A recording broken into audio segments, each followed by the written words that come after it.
Ladies and gentlemen, the ratepayers are revolting, and that's a good thing. So for some time, people have been asking, how long is it going to be till South Africans boycott their taxes, stop paying their municipal rates, and basically tell their local municipalities to do one, especially given prices go up everywhere, and unfortunately, service delivery seems to be lacking in many parts of the country. And there's no city that embodies this greater than Durban, also known as eThekwini. So Durban is a complete shithole, as we all know. But the Westville Ratepayers Association have taken the stand. And what they said is they are paying all their rates into a trust account, and they are going to be controlling that trust account. They are not paying any rates to the city of Durban until Durban, well, just starts fixing stuff. It's something that we have said before on this particular show about how to do tax and rates boycotts, and it looks like the Westville Ratepayers Association is ploughing the road ahead so that all of us can partake in this. So, ladies and gentlemen, you may be saying, but that's illegal.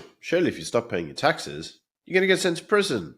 Well, maybe they'll expropriate your house. Well, according to the Ratepayers Association, everything that they're doing is 100% legal. They're following the law. They're complying with their legal requirements. So according to Asad Ghaffar, who is the head of the Westville Ratepayers Association, if the city of Durban does cut off anyone participating in the boycott, that disconnection is actually illegal because A, it infringes on the human rights of those particular people, but B, most importantly, this is a dispute with the city. You can't cut off people if there is a dispute in place at that very moment. So what he is saying is that, well, more people should actually boycott because the rates fund is also going to protect people who are being disconnected with legal fees as well. So at the end of the day, you got this loop where you're not paying rates, you're holding a boycott, and your fellow boycotters are going to protect you in court if the city decides to hang you out to dry. It's brilliant. We need more of this. Basically, it's just you and all your mates saying, let's not pay anything. And if they say, why aren't you paying? You go, well, because we're all in dispute. And if we're all in dispute, can't cut our services off because we're all disputing what you're doing. Now, let's actually look at the city of Durban. City of Durban, obviously being a ANC EFF coalition, we can all see how that's working out. Those individuals have recently found that there are large sums of money that has disappeared from the municipal accounts. The Auditor General's been in there and they've even said, wow, there's a lot of funds missing here. Wonder where they all went. Now, the problem becomes in that the city itself now has a number of failing infrastructure points.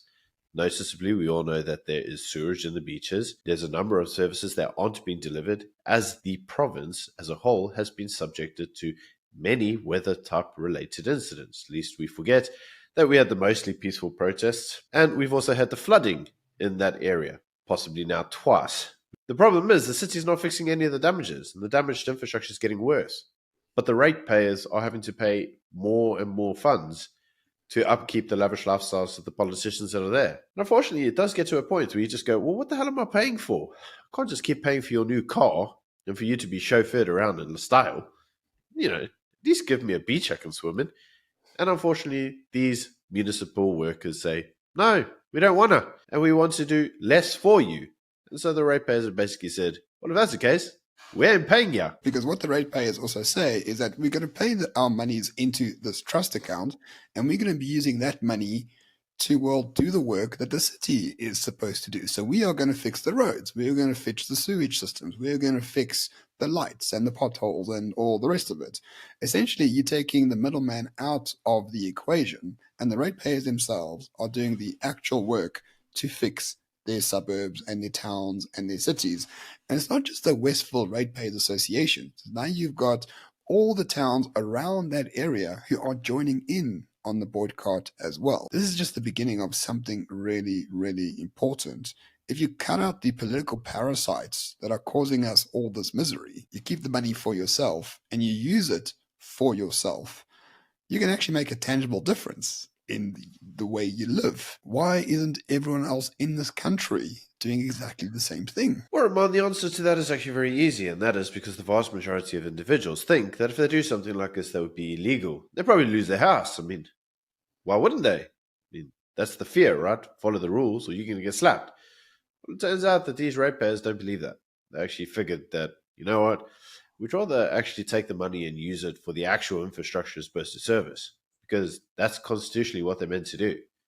And so I would say that this Ratepayers Association is actually providing a model for many people to follow. So the city, of course, is very unhappy about this. They are saying that these residents are engaging in mob mentality. That's rich coming from a politician.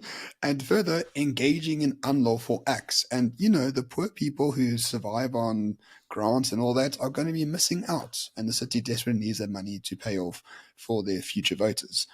Thankfully, the ratepayers are saying, Futsak, and they are not going to pay it.